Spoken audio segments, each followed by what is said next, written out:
دودھ سے بھرنے ماشاء اللہ سبحان اللہ سب کے تن دودھ سے بھرنے لگے ساری بکریوں میں توانائی آ گئی ساری بکریاں تندرست ہو گئی اونٹنی بھی تندرست ہو گئی تو میرے نبی کے آنے کی برکت سے حضرت حلیمہ کا گھر روشن ہو بے شک نعرے تکبیر نعرے تکبیر نعرے رسالت علماء اہل سنت سرکار کی آمد سرکار کی آمد دلدار کی آمد رہبر کی آمد سرور کی آمد طه کی آمد یاسی کی آمد نعرے تکبیر نعرے رسالت ایک منتر اور سنیں گے اوم پورویدہ پورویدم پورنات پورنمادشتی پورنشی پورنمادشتی اوم شانتی شانتی شانتی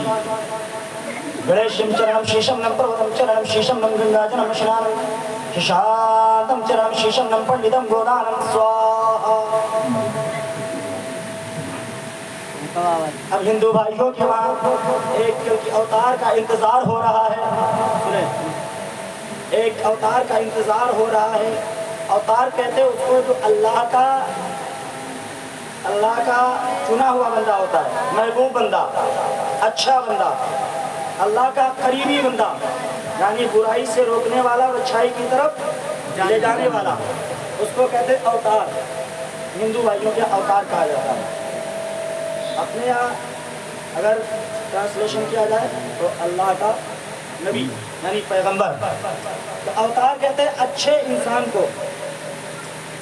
اور حضرت عیسیٰ علیہ السلام کے یہاں بھی ایک عقیدہ یہ ہے کہ قیامت کے قریب حضرت عیسیٰ علیہ السلام تشریف لائیں گے ہمارا بھی عقیدہ یہ ہے کہ قیامت کے قریب حضرت ادریس علیہ السلام تشریف لائیں گے جن کے ہم لشکر میں ہوں گے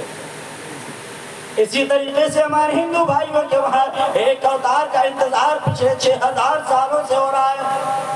اور جو پرانی کتابیں تو پرانی کتابوں کو کہا جاتا ہے ایک کتاب کا نام ہے کلکی پران ایک کتاب کا نام ہے بھگوت پران تو یہ پرانے ہیں تو ان پرانوں میں لکھا ہوا ہے کہ وہ جو اوتار ہوگا وہ آخری اوتار ہوگا یہ ہندو بھائیوں کی کتابوں میں لکھا ہوا ویدوں میں لکھا ہوا ہے یہ ان دونوں کتابوں میں لکھا ہوا ہے کہ وہ جو اوتار ہوگا وہ آخری اوتار ہوگا اور وہ اوتار جو ہوگا پوری کائنات کی شفاعت کروانے والا بے شک سبحان اللہ پوری کائنات کی بخشش کروانے والا ہوگا تو اس بھگوت پران اور کلکی پران میں اس کی نشانی بتائی گئی ہے کہ وہ جو آخری اوتار ہوگا آخری اوتار جو آئے گا اس کی نشانی کیا ہے اس کی نشانی یہ ہے کہ اس کے والد کا نام ہوگا وشنو یش اور وشنو یش اس کی ماں کا نام ہوگا سومتی اور یہ جو وشنو یش ہے یہ سنسکرت کا لفظ ہے اور اس کا جب ٹرانسلیشن انگلش میں کریں گے تو اس کا معنی ہوگا اس کا معنی یہ نکلے گا اللہ کا بندہ اور جب اس کو عربی میں ٹرانسلیشن کریں گے تو اس کا معنی نکلے گا حضرت عبداللہ اور حضرت عبداللہ کسی اور کا نام نہیں ہے بلکہ تیرے میرے نبی کے والد کا سبحان اللہ سبحان اللہ اور آگے ماں کا نام لکھا گیا ہے کہ سومتی تو سومتی کا اس کا جب ٹرانسلیشن کریں گے اس کا جب انواد کریں گے اس کا جب ترجمہ کریں گے تو اس کا معنی نکلے گا امانت دار اور میرے نبی کی ماں کا نام ہے حضرت آمینہ اور آمینہ کا معنی ہے امانت دار ماشاءاللہ سبحان اللہ امانت دار ایک بہت بڑے پروفیسر ہیں ڈاکٹر ہیں مذہبی ہمارے ہندو بھائیوں کے ڈاکٹر ہیں وہ ایک کتاب لکھتے ہیں بک لکھتے ہیں اس میں لکھتے ہیں اور وہ چاہے وہ کتاب لکھتے کب ہے وہ بک لکھتے تب ہے انہوں نے کتاب کو لکھنے سے پہلے تمام اپنی ویدوں کا اپنی ویدوں کا مطالعہ کیا ویدوں کو پڑھا اپنی تمام پرانی کتابوں کو پڑھا تمام پرانی کتابوں کو پڑھنے کے بعد پھر اپنے نبی کی سیرت کو پڑھتے ہیں اپنے نبی کی زندگی کو پڑھتے ہیں میرے اور آپ کے نبی کی ہسٹری کو پڑھتے ہیں تاریخ کو پڑھتے ہیں تاریخ کا مطالعہ کرتے ہیں اپنے اسلامی کی نالج والی کتابوں کو پڑھتے ہیں جب انہوں نے اپنے نبی کے بارے میں پڑھا ہے تو اپنے نبی کے بارے میں پڑھنے کے بعد وہ اپنی کتاب میں لکھتے ہیں او میرے ہندو بھائیوں والوں، بھگوت قرآن کے ماننے والوں، ان تمام کتابوں کے ماننے والوں، اے لوگوں جس نبی جس اوتار کا تم پچھلے 6000 سال سے انتظار کر رہے ہو، وہ تو کب کا اوتار مکے میں آمنہ کی گود میں رحمت بن کر کے تشریف لاتا ماشاءاللہ سبحان اللہ سبحان اللہ رحمت للعالمین بن کے تشریف لا چکا ہے۔ اب حوالہ دیکھیں، کتاب کا نام کلکی قرآن، چیپٹر نمبر 20 سلوک 5،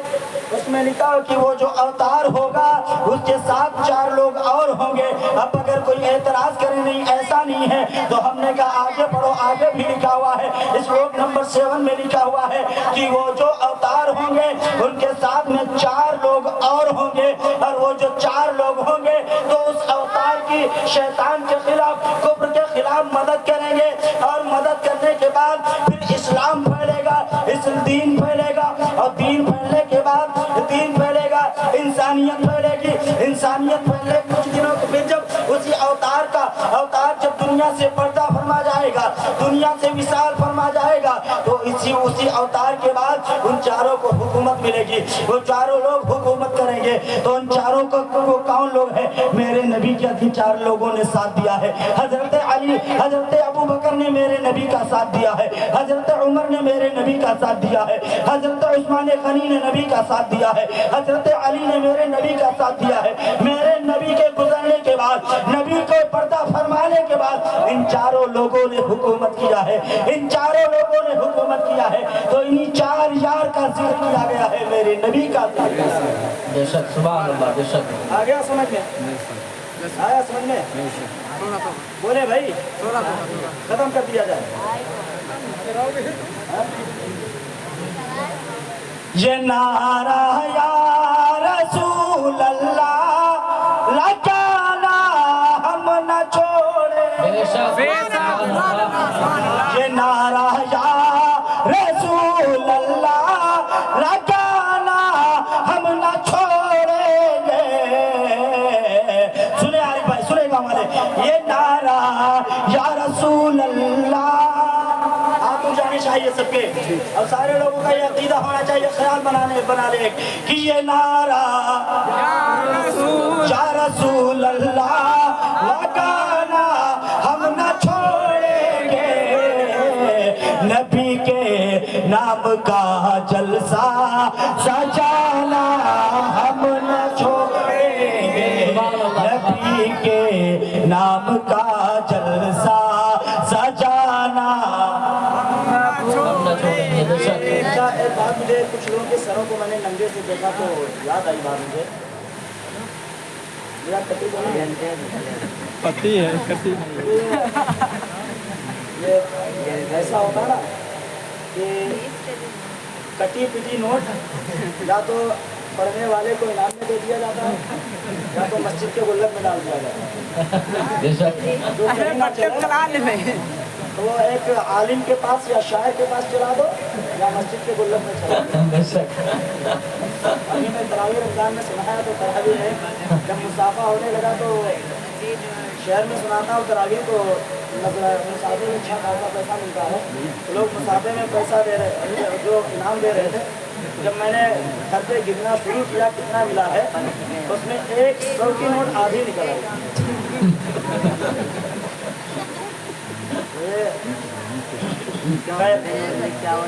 یہ نعرہ یا رسول اللہ لگانا، یہ نعرہ یا رسول اللہ لگانا ہم نہ چھوڑیں گے،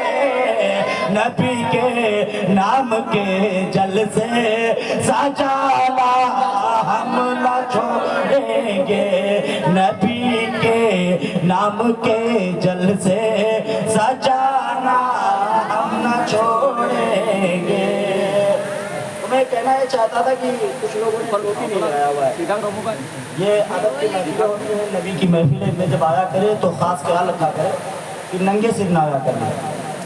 اپنے سروں پہ ٹوپی لگا لیا کرے، یہ پہچان دشمن کا کلیجہ چیر دیتی ہے۔ اپنے سروں کو ننگا نہ رکھا کرے، نبی کی محفل میں ٹوپی لگا کر کے ادب کے ساتھ بیٹھا کرے، سمجھے آپ؟ تو میرے اور آپ کے کریم آقا صلی اللہ تعالیٰ علیہ وسلم آج ہمارے یہاں جب بچوں کی پیدائش ہوتی ہے، بچوں کا جنم ہوتا ہے، ولادت ہوتی ہے، تو کچھ دنوں کے بعد یعنی کچھ سال، 1 سال کے بعد، 2 سال کے بعد، 3 سال کے بعد یا 5 سال کے بعد ہمارے یہاں بچوں کا ختنہ کیا جاتا ہے۔ لیکن قربان جاؤ پیارے، میرے اور آپ کے نبی کی جب آمد ہوئی ہے، دنیا میں تشریف لائے ہیں، تو میرے نبی کا دنیا میں ختنہ نہیں ہوا ہے، بلکہ میرا نبی ختنہ شدہ دنیا میں آیا ہے۔ میرا نبی ختنہ کیا ہوا دنیا میں تشریف لایا ہے، ختنہ کیا نہیں گیا ہے۔ آج ہمارے یہاں بچے ہوتے ہیں تو بچے کے تیل ماں لگاتی ہے یا اس کی بہن بڑی لگاتی ہے، بچے کی مالش کی جاتی ہے، لیکن قربان جاؤ پیارے، میرے آپ کے نبی جب دنیا میں آئے ہیں تو انہیں تیل لگایا نہیں گیا ہے، بلکہ وہ تیل لگائے ہوئے میرے نبی تشریف لائے۔ آج ہمارے یہاں بچے جب دنیا میں آتے ہیں تو ماں ان کی آنکھوں میں سرما لگاتی ہے، کاجل لگاتی ہے، سرما لگاتی ہے، لیکن میرا نبی جب دنیا میں تشریف لایا ہے تو ماں نے سرما نہیں لگایا ہے، کاجل نہیں لگایا ہے، بلکہ میرا اور آپ کا کریم آقا جب دنیا میں تشریف لایا ہے تو آنکھوں میں سرما لگا ہوا، آنکھوں میں سرما لگا ہوا تھا۔ اور میرے نبی کریم صلی اللہ تعالیٰ علیہ وسلم،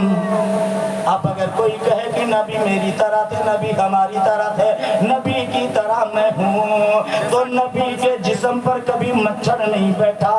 اور تجھے تو مچھر روزانہ انجیکشن دے رہا۔ نبی کے بدن پہ کبھی مکھی نہیں بیٹھی، اور تیرے اوپر تو مکھی روزانہ پاخانہ کر رہی ہے۔ نبی نے جس کنویں میں تھوک دیا وہ کنویں کا پانی میٹھا ہو گیا، نبی نے حضرت جابر کی پانی میں تھوک دیا تو حضرت جابر نے نہ جانے کتنے لوگوں کو کھانا کھلا دیا، لیکن کھانا کم نہ پڑا۔ اور تمہاری اگر ہمت ہے نبی کی طرح تم ہو تو تم کسی پتیلی میں تھوک کر کے دکھاؤ، پھر اپنی بیوی سے بولو بیوی کھانا کھا لے، تو بیوی اسی چمچے سے تیرا منہ نہ لال کر دے،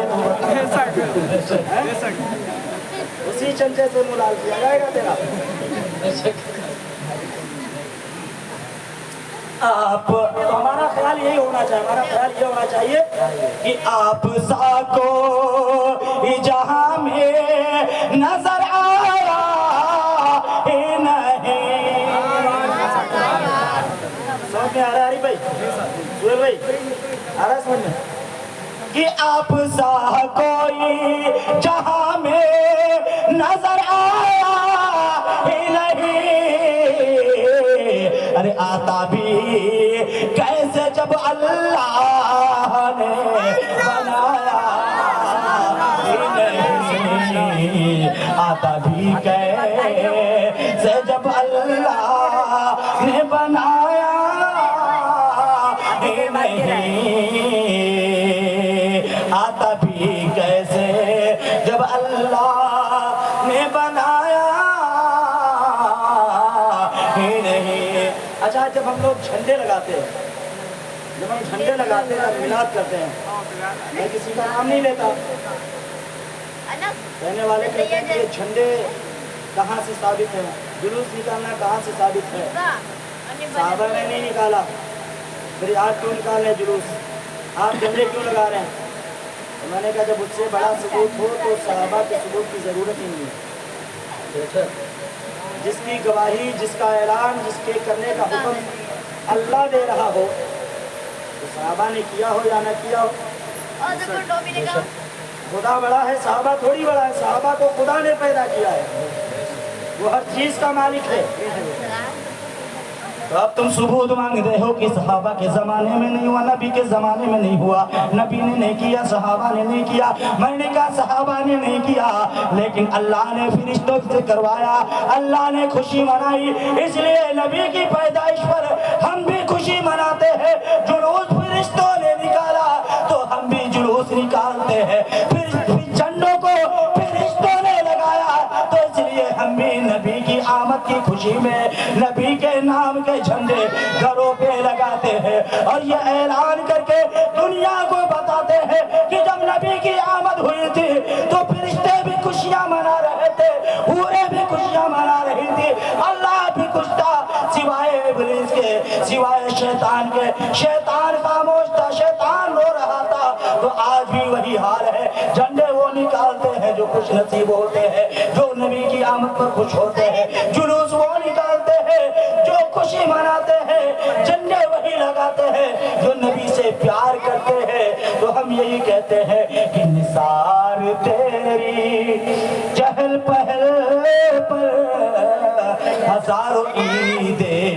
ربیع الاول، نثار تیری چہل پہل پر ہزاروں عید ربیع الاول، سوائے ابلیس کے جہاں میں سبھی تو خوشیاں منا رہے۔ بے شک سبحان اللہ، نعرہ تکبیر، نعرہ تکبیر، نعرہ رسالت، نعرہ رسالت، جشن عید میلاد النبی، جشن عید میلاد النبی، علماء اہل سنت، نعرہ تکبیر، نعرہ رسالت۔ جب میرے نبی کریم صلی اللہ علیہ وسلم کی آمد نہیں ہوئی تھی، میرے نبی کی آمد سے پہلے دنیا کے حالات کتنے خراب تھے، چاروں طرف شرک اور کفر چھایا ہوا تھا، کفر میں ساری دنیا ڈوبی ہوئی تھی۔ جب کسی کے یہاں بچی پیدا ہو جاتی تھی، بیٹی جنم لیتی تھی، بیٹی دنیا پہ آتی تھی، تو آج جو ہمارے یہاں حال، جب کسی کے گزر جانے پر، کسی کے انتقال ہونے پر، کسی کے مر جانے پر، آج ہمارے یہاں جو افسوس منایا جاتا ہے، غم منایا جاتا ہے، پڑوسی آتے کہتے ہیں بھائی صبر کر لے، صبر کر لے۔ تو یہی حال اس وقت بیٹی کی پیدائش پہ باپ منایا کرتا تھا، بیٹی کے جنم ہونے پر ایک باپ غم مناتا تھا، تو پڑوسی آتے کہتے بھائی صبر کر لے، بھائی صبر کر لے۔ لیکن وہ ظالم باپ کہتا کہ یہ بچے لڑکی نے میرے گھر میں پیدا ہو کر کے، اس منحوسہ نے میرے گھر میں جنم لے کر کے میری عزت پہ داغ لگا دیا ہے، جب تک میں اس لڑکی کو اپنے ہاتھوں سے زندہ دفن نہ کر دوں، جب تک میں اس کے گلے کو نہ دبا دوں، جب تک میں اس کی جان نہ لے لوں گا، تب تک مجھے سکون نہیں مل سکتا۔ اللہ اکبر۔ وہ لڑکی، وہ ظالم باپ اس بچی کو اٹھاتا اور ایک میدان میں لے جاتا، اپنے ہاتھوں سے گڈھے کو کھودتا، گڈھے کو کھود کر اپنے ہاتھوں سے اسی گڈھے میں زندہ دفن کر دیتا۔ اور لوگوں اس وقت کا حال یہ تھا کہ کوئی بھی بیٹی کو اپنے سینے سے لگانے کو تیار نہیں تھا، کوئی بھی بچی کی پرورش دینے کو تیار نہیں تھا، بچیوں سے نفرت کی جا رہی تھی، زندگی نہ دی جا رہی تھی، بچی پیدا ہوتی تھی اسے مار دیا جا رہا تھا۔ اور اگر کسی کے یہاں کسی کا شوہر دنیا سے چلا جاتا، کسی کا مرد، کسی کا آدمی دنیا سے چلا جاتا، کسی کا پتی انتقال کر جاتا، عورت بیوہ ہو جاتی، اس کا سہاگ اجڑ جاتا، وہ